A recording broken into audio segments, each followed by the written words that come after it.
from the New Arts and Media Studios in Milwaukee, I'm Charles Purcell. You know, the Twilight Zone episodes where the main protagonist is all alone, as in everyone else is like frozen, or they've gone mad in some way, or they've gone missing, or nobody knows him anymore. It's like the whole world has gone mad, and everyone else seems to be either dead or missing or crazy, or you just feel all alone. That's where I am these days. And I'll bring you along with me. It's you and me. It's you and me against the world. Everything else has just gone insane. And I don't understand. It's as though you and I are the proverbial Martians who have come down to Earth, and nobody can explain what's going on. It's you and me against the world. Hey, a couple quick corrections before I begin. I've been meaning to do this for a couple of weeks. I noticed in a couple of prior episodes when we were talking about Section 230 of Title 47, that's in the U.S. Code of regarding the Communications Decency Act of 1996. This is when we're talking about the testimony of the various tech CEOs in front of the Senate Judiciary Committee. Section 230 puts into law the fact that these tech companies are immune from prosecution. They can't be sued for bad things that happen on their platforms. They're just carriers. All right. Well, I refer to it as 320. So I just want to let you know that I made that mistake. I'm sure you noticed it as I said it, and you got a little chuckle. You know, we make mistakes. Joe Biden and I make mistakes. So yeah, I said 320. I think I said it a couple times. It's 230, Section 230. So I just want to let you know that I know. And then the other correction, it was after the Iowa caucuses. I remember looking at my notes, it said like 2.2 million voters in Iowa. And instead of saying a couple of million voters, I said a couple of 100 million voters. So there again, I'm sure you noticed it right as I said it. I know that there are not a couple of 100 million voters in Iowa. I misspoke.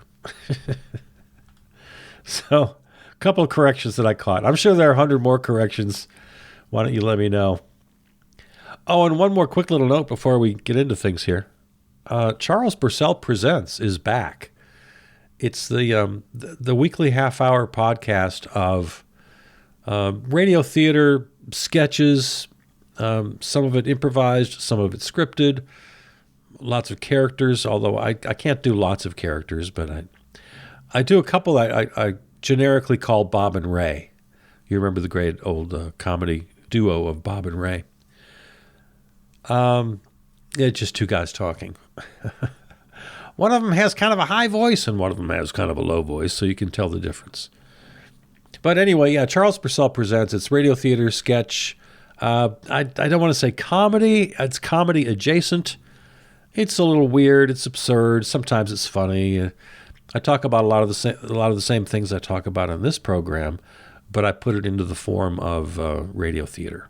And then sometimes there's some soundscapes, and I'll play with sound effects and things. Anyway, it's just a little fun half hour that I do. And it's going to drop on, or it has, actually the first couple have been out. I'm remiss in making this announcement. So they're showing up in your feed if you're already a subscriber. If you're not a subscriber, you want to just go ahead and follow me. The Log, this program, and Charles Purcell Presents, the other program, will come in the same feed. They're all under the same umbrella. So as you know, this show drops Wednesdays at midnight, ready for Thursday, and then Charles Purcell Presents drops, let's say, Sundays at noon. It'll definitely be there before it airs on our flagship terrestrial station, River West Radio. It airs at 7 p.m. Central Time on over-the-air radio. So there you go. Charles Purcell Presents is back, baby. We've been off for a while, over a year. Okay, so there's that. What do we need to talk about today? A couple of things. Okay, so we watched the Super Bowl. Don't have to talk too much about that. Everybody's had their say. I did have a question, though. I wonder if Taylor and Travis were MAGA, how you'd feel about them then. Would your opinion change about them? I'm just wondering how much that matters to you. And I'm talking now to everybody from all points of the spectrum. Would it change how you feel about Taylor and Travis? Would it change how you feel about them if they were MAGA? If they were anti-vax and anti-immigrant and, if they were outspoken MAGA red hat people? How would that change? Would you still love her music? Would you still love his football? Would you still, on the other side, would you still hate her and the fact that she's taken over the NFL? And yeah, that whole thing. I mean, we did a whole show last week, so I'm not going to get back into it. The phenomenon of the two of them is just so bizarre and weird for the culture. And if you didn't hear last week's show, I basically said they're the signs of the apocalypse, culturally speaking. Or what if they were black? Would they still have the same? Just the fact of these two is so weird that they would have so much impact. Yeah. What if they were MAGA? Or what if they were black? Or what if they were Hispanic? How would that change their fame? How would that change how you feel about them? I'm just thinking out loud. Oh, the one thing I will say, I'll make a comment here. The little temper tantrum that Travis Kelce threw on the sideline where he damn near knocked over his elderly head coach and with veins popping out of his forehead, screaming right into his face, was really, to me, not the slightest bit funny, just very disturbing. Not the first time we've seen anger issues. We've seen Travis Kelce have anger issues on the sideline before. And, don't give me that emotion of the moment and the high stakes of the NFL. Don't give me any of that crap. You're an adult person. You better be able to control your anger. That was over the top for me. There was nothing funny about it. I didn't, people are making funny captions to the picture. No, you can't be having that. Travis Kelce, you need to get some help. You need to see a therapist. Because that just ain't right. And I am damn glad that he's not dating my daughter with that kind of trigger, with that kind of anger. If he's capable of getting right in somebody's face, especially an old guy, if he's capable of doing that, he needs help. And my daughter is about the same age as Taylor Swift, and I'm really glad he's not dating my daughter. Yeah, I didn't like that one little bit. Yeah. I don't, their celebrity just off the charts. I don't know. And the other thing that doesn't make sense is, aren't we supposed to hate the cool kids? I mean, they epitomize the cool kids. The star of the football team and the head cheerleader and, the most popular. Aren't we supposed to hate them? They're the villains of every 80s teenage movie, right? Taylor and Travis are the villains. We're not supposed to like the popular kids. What's happened to this country? Yeah, everything surrounding the Super Bowl just disgusts me. All the money and the gambling and the ads and the military flyover and the toxic masculinity and the drinking and the hyper promotion. My two least favorite weekends. Super Bowl weekend, though, I like to watch the game, but everything surrounding it makes me just sick. And Memorial Day weekend, when so many people use it to fly their flag of jingoism and warmongering. All right. One more thought about Taylor Swift. The one thing I didn't mention last week when we did a whole thing about her, she apparently gives to charities in the cities where she performs. According to reports, I don't know if this is true, but according to reports, after her shows in Santa Clara, California, she made a donation to the local food bank, and they didn't disclose the amount, but Again, according to reports, it was enough to feed 500,000 people a month for an entire year. All right, so my thought on that obviously is, well, good for you, Taylor Swift. That's beautiful. That's great. Now, she is a billionaire, so for you and me, that's like, $5. Or I don't know, do the math. I don't know what the math is. Even if it's $100, it's like, great. But, you probably give $100 to charity. So it's fine. It's great.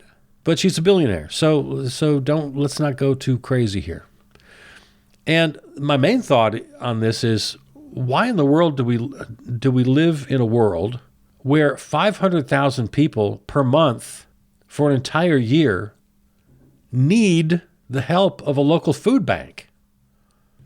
And that's just one town out of 1,000 towns that, God love Taylor Swift, she can't go up the peninsula, up to San Francisco, and say, well, here, how many people do you have who need help eating? Well, she didn't do that. And of course, I'm not blaming her for not doing that, but of course. So all I'm saying is, if people who just get all gushy about how she gives to charity, that's great. But it doesn't change our fight. We have to continue to fight for a world where none of this is necessary. Which brings me to something I need to sort of, clarify. I use the word capitalism a lot. And I got a nice note from an old friend, and he made me think, because he was kind of quibbling with my language. And he made a really very pretty good point. He said, what you call capitalism, I call commercialism. And he kind of described how he thought about it. And it was all, it was a nice little note. And I had no debate or argument with him about that. It just, okay, yeah, a good note. Maybe I am misusing the word capitalism. Or maybe I'm not. Or maybe I should call it commercialism. Here's my point. I think I need to define what I mean when I use the word. Because any kind of shorthand, especially when you get into the isms, any kind of shorthand can get you into trouble. Because people don't understand exactly what you mean. You have an idea, you have a notion in your head what you mean when you say capitalism, but maybe someone else is hearing it differently. So here's what I want to say. I just want to promise to be better. And I want to thank my friend for the note. It made me think, and you know what? From here going forward, I'm going to make a promise that I'm at least going to try to be better about this. I'm going to really make an effort to not use jargon and try to avoid shorthand terms that can be easily misinterpreted, like capitalism or post-capitalism or social anarchy, which is another one I use a lot. I mean, I'm not a scholar. I'm not an academic by trade. And, neither are you, probably. If I do have any scholars out there, thanks for listening. I appreciate it. But most of us aren't scholars. So let's speak clearly. So, for example, what I mean by post-capitalist or social anarchy is I want to live in a world, I think the world would be better. The thing I'm advocating for is where power, political power, economic power, the actual power that we have is distributed more laterally, like money. And speaking of money, I really think, quite literally, I don't mean this as a metaphor, that money needs to be abolished. And I know that's a tall order. If we can't get there, at the very least, money has to be stripped of its power. It can't be at the center of everything we do.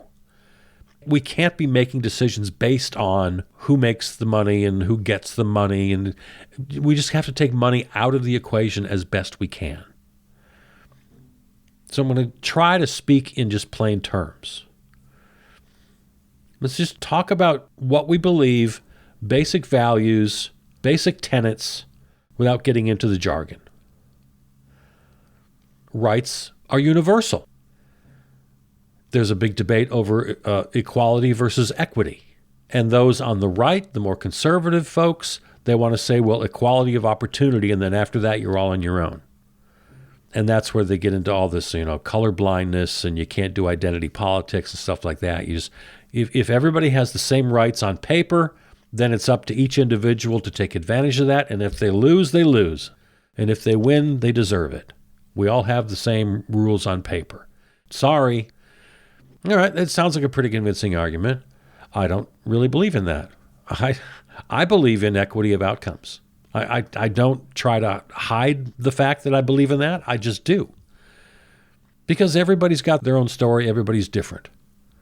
If somebody's too dumb or too stupid or too lazy for whatever reason to be able to get food on the table and not die, well, that person still deserves food. We got to just find a way to feed him. And especially if he can't feed his children, if he's too dumb or too stupid or too lazy or is too strung out on drugs or whatever his problem is, I don't know exactly how he got that way. Regardless of how he got that way, his kids have every bit as much right to eat and to have a great education and to have great health care as any other kid from any other family. If their parents are hardworking, God-fearing, it doesn't matter. So yeah, I do believe in equity of outcomes, not just equality of opportunity. So yeah, let's speak clearly. A real basic tenet of Marx, and there again, Jargon Alert. You can't say the name Marx. You can't use the word Marxism. But he spoke plainly when he said, from each according to his ability, to each according to his need. Very plainly spoken. Every single person, just by the fact that they're a human being, deserves to have what they need. All of us together collectively are perfectly capable of providing everyone with what they need. And everyone just ought to have it. It's just a basic damn human right. And then from each person, give us what you can. And if you're a smart, strong, hardworking person, chip in. We're not going to threaten you by force of prison or starvation that you have to, but it's expected, and you will. And then the person who's, for whatever reason, they're just born with the wrong chemicals in their brain, or they had some traumatic events and they just can't get up and get to work. They can't negotiate life. They can't get things done. You know what? You got to love them as much as you love anybody else, and they deserve a house and food just like everybody else. So from each, according to their ability, to each, according to their need. It's so simple. But then you slap a name on it. Oh, Marxist, communism. Now all of a sudden you got all these problems. But I'm making a suggestion today. Let's just not do that anymore. You don't have to give it a name. You don't have to be an expert. You don't, and you don't need to be intimidated by people like people like me, people with degrees who use maybe words that not all of us understand. And that's not to say anybody's better than anybody else. When I talk to my mechanic, when I take my car into the mechanic, he's talking a language I don't even understand. I just have to trust the guy, nod my head, say, yeah, okay, all right. And that goes for like 90% of my life. If my banker is talking to me about my finances, or if my doctor about my health, or my mechanic about my car, or my plumber about my stuffed sink, and he's explaining why, he says, okay, just do what you need to do. I have no idea even the words you're saying. It just sounds, it's Charlie Brown's teacher. It's wah, wah, wah, wah, wah. Well, that's what a lot of politics talk is to a lot of people, and that's why they tune out. So you and I aren't going to do that anymore. We're going to use plain language, and we're going to describe our values plainly. Now, that's not to say that you don't study, that you don't think carefully, that you don't try to understand issues. No. I don't want anybody just, with their homespun opinions just shooting from the hip. Oh, God, I know so many people like that. That's one of my big pet peeves. People with just opinions, just because they have them. Well, I have a right to my opinion. They have no freaking idea what they're talking about, but they just launch into opinions. No, that's not what I'm saying. I'm saying think carefully, think clearly, do your due diligence, study the issues, but then once you're there, just use plain language. Speaking of language, there's also the weaponization of language, where people use language purposely to mislead.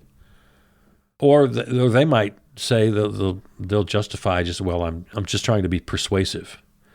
But it can very easily cross the line, and when you're crossing the line. Let's just be honest. Let's be intellectually honest.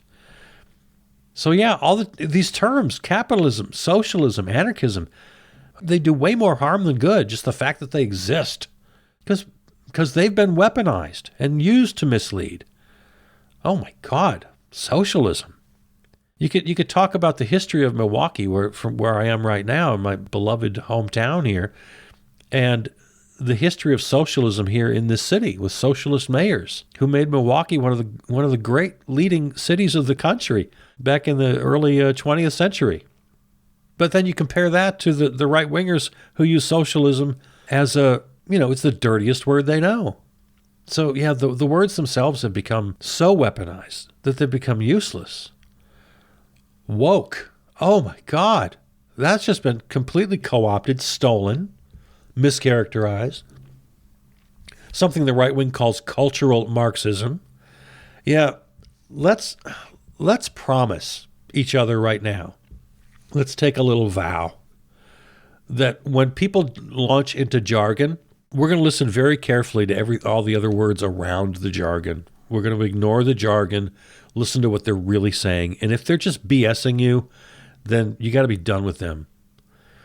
You have to demand that people speak plainly. And then we'll do it ourselves as well.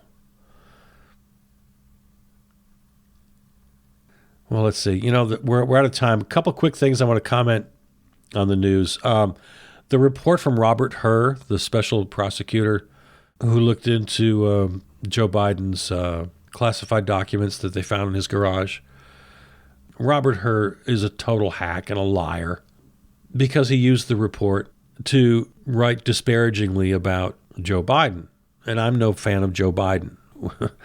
When the 2020 primaries were happening, he was at the very bottom of my list. So that's not the point here. But it's just really the height of hackery, what Robert Hur did. All this talk about Joe Biden's memory and lack of focus and all this BS. First of all, you don't write about someone you're not charging with a crime because they're not going to have their day in court to defend themselves. You just don't do it.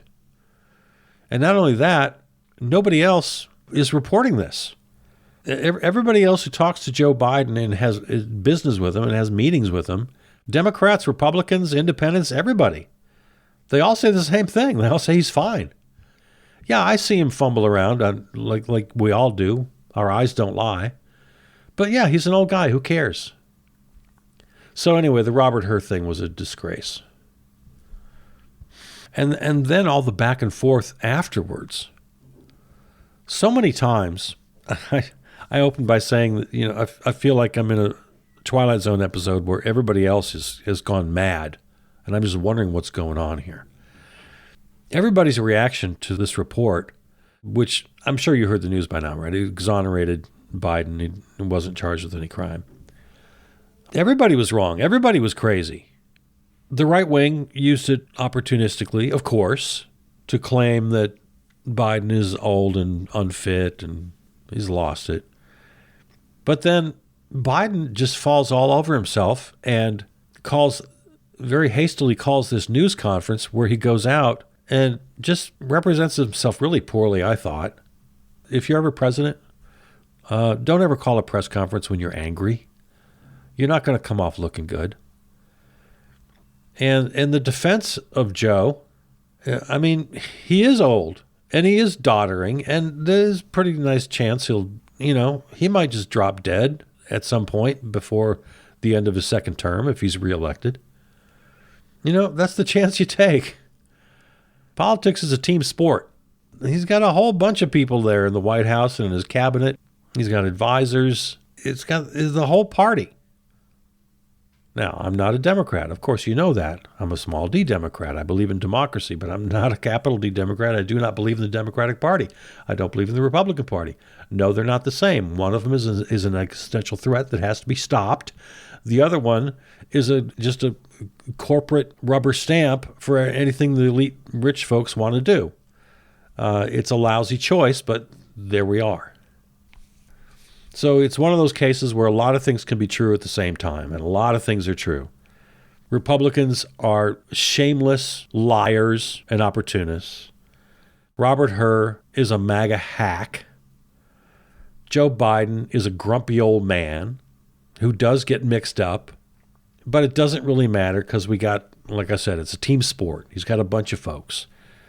If he drops dead, okay, we got a vice president. There's a whole system. It's all written right in the damn Constitution. It's not like it's going to be a crisis. It just is what it is. And then you go back to the Republicans, again, because they just lie about everything. They treat Kamala Harris, who they refuse to even pronounce her name correctly because they're racist pigs. They just, it's such a small little thing. But they have to say Kamala. They just have to. They just refuse to pronounce her name correctly. That's how low these people are. That's how petty they are. That's how disgusting they are. Anyway, they paint her as though it would just be the end of the world. We're all going to just go up in flames if she ascended to the presidency. I don't like Kamala Harris either. She was like probably second to last, right behind Joe or right in front of Joe during the last primary process. So it's not like I'm a fan. I'm not protecting these people. I'm not defending these people because I'm a big fan. I don't like either one of them. But they both leave me really cold. I don't really care for either one of them or their politics. So a lot of things can be true at the same time. And that her release of this report, everybody came out bad. David Frum, the pollster, strategist, speechwriter, he says our choice is between sane and psychopathy. Psychopathy. How do you pronounce that? Psychopathy? Psychopathy. Psychopathy. I think it's psychopathy. Anyway, yeah, I agree. The Democrats are sane, but the Republicans are psychopaths. So that's a pretty lousy choice. And we're out of time today. But I think maybe that's where we should pick up next week. Let me make that promise now, depending on what news breaks over the next week. I think it's time that we go back and talk about, again, when I picked up this program a few weeks ago, I promised I wasn't going to get just totally obsessed with the presidential race. But there's no getting around it. I think we have to spend some time talking about the presidential race. So please do look for this in your feed next week. And prior to that, of course, reminder, you're going to hear Charles Purcell Presents. That's going to drop on Sunday, and I'll talk to you here again in this format on Thursday. So, yeah, I think it's time. I think we need to spend a little time talking about presidential politics. Yeah, I think we do. All right. I need to tell you that our flagship terrestrial station is River West Radio in Milwaukee, riverwestradio.com. Thanks to you guys. I want to encourage you to visit the website, charlespurcell.com. Lots of content to be had there, including every single episode of every single podcast that we've ever done. Lots of different titles. If you want to drop me a line, charlespurcell@gmail.com. We can be heard, of course, on all the major podcast platforms. And thanks to Peter Donalds, who wrote and performs our theme music.